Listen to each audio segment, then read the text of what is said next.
오늘 우리에게 주시는 하나님의 말씀은 역대상 26장 1절에서 19절까지입니다. 고라 사람들의 문지기 반들은 이러하니라. 아삽의 가문 중 고레의 아들 무셀레마라. 무셀레마의 아들들인 맏아들 스가랴와 둘째 여디에알과 셋째 스바다야와 넷째 아드니엘과 다섯째 엘람과 여섯째 요하난과 일곱째 엘요하네이며 오벳에돔의 아들들은 맏아들 스마야와 둘째 요사박과 셋째 요아와 넷째 사갈과 다섯째 느다넬과 여섯째 암미엘과 일곱째 이사갈과 여덟째 부울레디니. 이는 하나님이 오벳에돔에게 복을 주셨습니다. 그의 아들 스마야도 두 아들을 낳았으니 그들의 조상의 가문을 다스리는 자요 큰 용사라. 스마야의 아들들은 오드니와 르바엘과 오벳과 엘사밧이며 엘사밧의 형제 엘리후와 스박이 하는 능력이 있는 자이니 이는 다 오벳에돔의 자손이라. 그들과 그의 아들들과 그의 형제들은 다 능력이 있어 그 직무를 잘하는 자이니 오벳에돔에게서 난 자가 62명이며 또 무셀레마의 아들과 형제 18명은 능력이 있는 자라. 무라리 자손 중 호사에게도 아들들이 있으니 그의 장자는 시므리라. 시므리는 본래 맏아들이 아니나 그의 아버지가 장자로 삼았고 둘째는 힐기야요 셋째는 드발리야요 넷째는 스가랴이니 호사의 아들들과 형제들이 13명이더라. 이상은 다 문지기의 반장으로서 그 형제처럼 직임을 얻어 여호와의 성전에서 섬기는 자들이라. 각 문을 지키기 위하여 그의 조상의 가문을 따라 대소를 막론하고 다 제비 뽑혔으니 셀야마는 동쪽을 뽑았고 그의 아들 스가랴는 명철한 모사라. 모사를 위하여 제비 뽑으니 북쪽을 뽑았고 오벳에돔은 남쪽을 뽑았고 그의 아들들은 곳간에 뽑혔으며 숫빔과 호사는 서쪽을 뽑아 큰 길로 통한 살레겟 문 곁에 있어 서로 대하여 파수하였으니 동쪽 문에 네 사람이 6이요 북쪽 문에 매일 4사람이요 남쪽 문에 매일 4사람이요 곳간에는 둘씩이며 서쪽 뜰에 있는 큰 길에 4사람 그리고 뜰에 2사람이라. 고라와 무라리 자손의 문지기의 직책은 이러하였더라. 아멘. 역대기의 특징이 여러 가지가 있지만 그 중 하나가 성전 건축에 관한 기록에 집중하고 있다는 겁니다. 전쟁이나 왕위 계승 문제보다 성전 건설을 준비하고 성전 하드웨어와 소프트웨어를 설명하는데 가장 많은 지면을 할애하고 있는데요.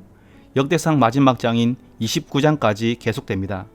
이건 성전이 족보와 더불어서 포로 귀한 자들 자신이 누구인지 자신들의 정체성을 확립하는데 매우 중요한 상징물이었기 때문입니다.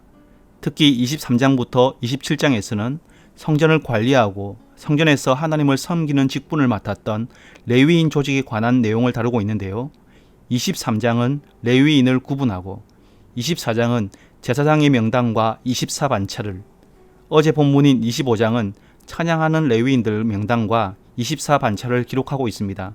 그리고 오늘 본문에서는 레위인들이 맡은 또 다른 중요한 역할이었던 성전 문지기들의 명단을 기록하고 있습니다.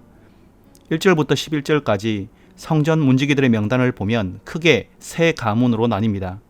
1절부터 3절에 고라 자손인 무셀레마 집안, 4절에 오벳에돔 집안, 10절부터 11절에 무라리 가문의 호사 집안입니다. 세 가문 다 뼈대에 있는 문지기 가문이라고 하는데요. 학자들에 따르면 포로 기한 시대, 즉 에스라 느헤미야 시대에는 문지기 가문이 레위인인지 아닌지는 별로 중요하게 여기지 않았다고 합니다. 하지만 역대기 기자는 성전과 관련된 봉사를 하는 사람들은 가능하면 레위인이어야 한다고 생각했던 것 같습니다. 그래서 다른 역사서들보다 레위인의 족보가 자세하고 레위인이란 사실을 더 분명하게 드러내는 경향이 있습니다. 그런데 이런 프레임에서 볼 때에 걸맞지 않는 이름 하나가 등장합니다. 바로 오벳에돔이라는 이름입니다. 다윗이 법궤를 옮겼던 사건 기억하실 겁니다. 1차 법궤 이동 프로젝트 때 하나님의 말씀대로 법궤를 이동하지 않아서 하나님의 징계를 받았지요. 다윗이 무서워 법궤를 다윗성으로 가져가지 못하고 가드 사람 오벳에돔의 집에 둡니다.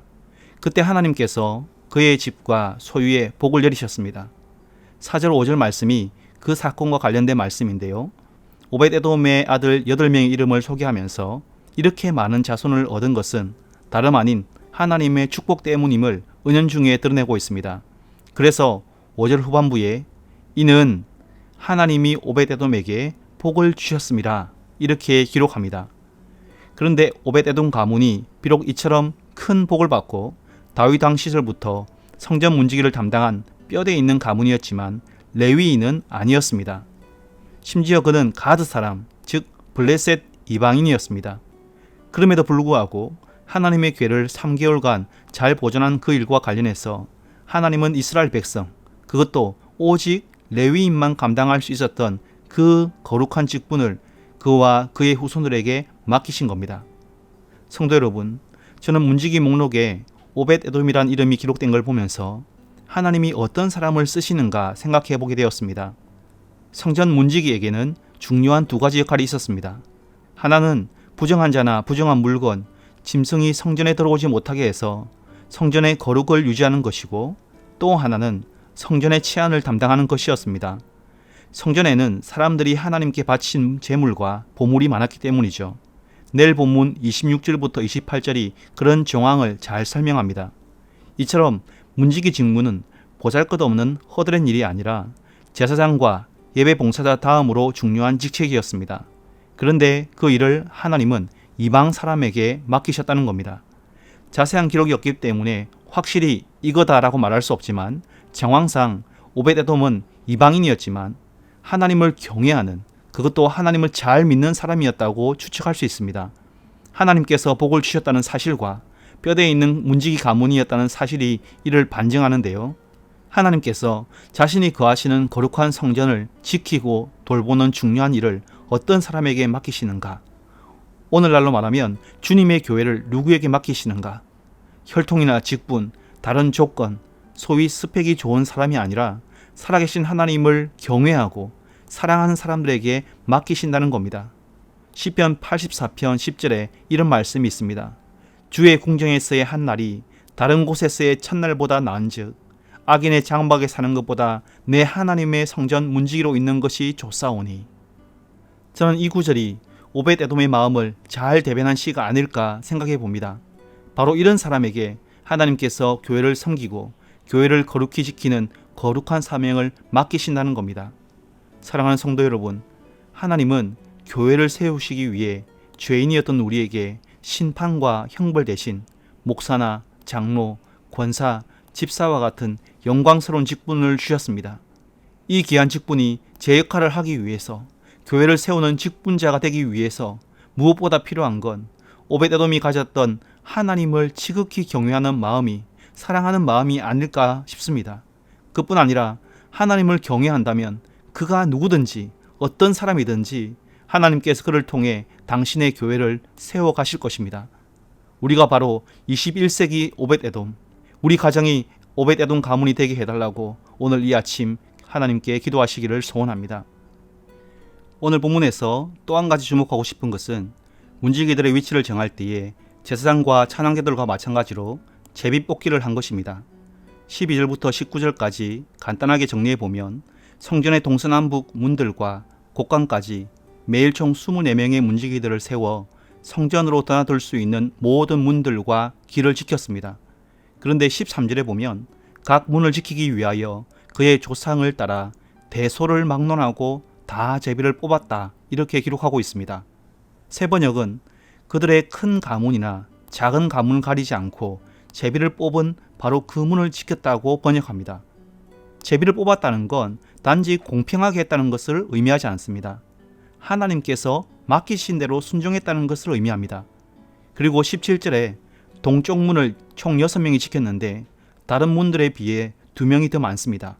이건 이 문이 성전 출입문이었기 때문입니다. 그리고 포로 시대 이후에 이 문은 왕의 문이라고 불렸습니다. 왕이 출입하는 문이었던 거죠. 성전 출입문에다가 왕이 드나드는 문이라면 누구나 그곳을 지키고 싶지 않았겠습니까? 구석문이나 잘 보이지 않은 곳간을 지키려고 했겠습니까? 하지만 가문의 네임밸류가 있다고, 가문의 세력이 크다고 잘 보이는 곳, 눈에 띄는 곳, 뭔가 있어 보이는 곳을 차지하지 않았다는 겁니다. 오직 제비를 뽑은 대로 다시 말해 하나님께서 정해주시는 대로 어떤 곳이든 순종했다는 겁니다. 문지기는 성전의 거룩을 수호하고 성물을 지키는 중요한 직무였지만 제사장이나 성가대에 비해 예배와 직접적인 관련이 없는 어찌 보면 2차적인 직무라고 할 수 있습니다. 때문에 제사장이나 성가대에 비해 덜 중요하게 여겨질 수도 있는 것이죠. 문지기 자신도 그렇게 생각할 수 있고 제사장이나 성가대원들도 그렇게 생각할 수 있습니다.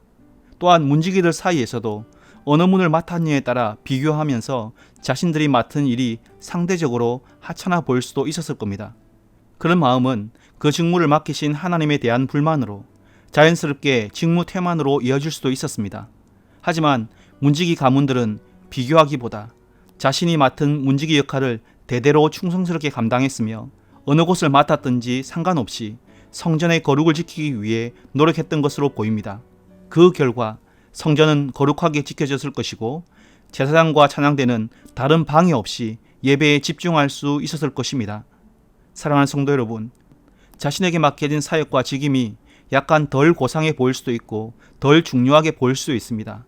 식당에서 땀 흘리며 밥을 하는 것이 성가대 가운을 입고 찬양하는 것보다 덜 직접적이고 덜 고상해 보일 수도 있습니다. 주차를 하는 것이 예배와 직접적으로 관련이 없어 보일 수도 있습니다. 하지만 그 어떤 것이든 모두가 중요한 교회의 사역이며 하나님의 교회를 섬기는 아름답고 중요한 일이라는 것을 놓쳐서는 안 됩니다. 몸에는 다양한 지체가 있습니다. 눈처럼 더 중요하고 고상한 일을 하는 것 같이 보이는 지체가 있는 반면 손과 발처럼 힘들고 고생하는 지체가 있습니다. 발은 하루 종일 발냄새 풀풀 풍기며 고생합니다. 하지만 우리들 중에 발이나 손보다 눈이 중요하다고 생각하는 분은 아마 없을 겁니다. 왜요? 손, 발, 눈, 눈썹, 머리카락, 우리 몸의 모든 지체가 다 중요하기 때문입니다. 마찬가지로 하나님께서 우리에게 다양한 은사를 주셨고 다양한 직임을 그리고 다양한 사역을 맡기셨습니다. 우리가 해야 할 것은 비교가 아니라 먼저는 우리를 충성스럽게 여기셔서 주님의 교회를 섬기게 하신 것에 대한 감사요, 또한 맡기신 직임과 사역이 무엇이든 충성스럽게 감당하는 것입니다. 여러분, 교회는 중요한 일을 하는 사람들에 의해서 세워지는 것이 아니라 자신에게 맡기신 사역을 충성스럽게 감당하는 사람들을 통해 세워짐을 믿습니다. 오늘 이 아침 하나님께서 우리에게 직임과 사역을 맡기심을 감사드리고 충성스럽게 맡기신 사역을 잘 감당할 수 있게 해달라고 함께 기도했으면 좋겠습니다. 이 시간 주신 말씀과 교회를 기억하며 함께 기도하겠습니다. 먼저 하나님을 사랑하는 마음으로 다른 지체들과 비교하지 않고 하나님께서 내게 맡기신 직분과 사역을 충성스럽게 감당하게 하소서. 교회를 위해서 이렇게 기도합시다. 하나님의 말씀을 배우고 싶은 열정을 부어주셔서 많은 성도들이 양육에 참여하게 하소서. 이 두 가지 기도 제목으로 함께 기도하시고 개인의 제목으로 기도하시겠습니다.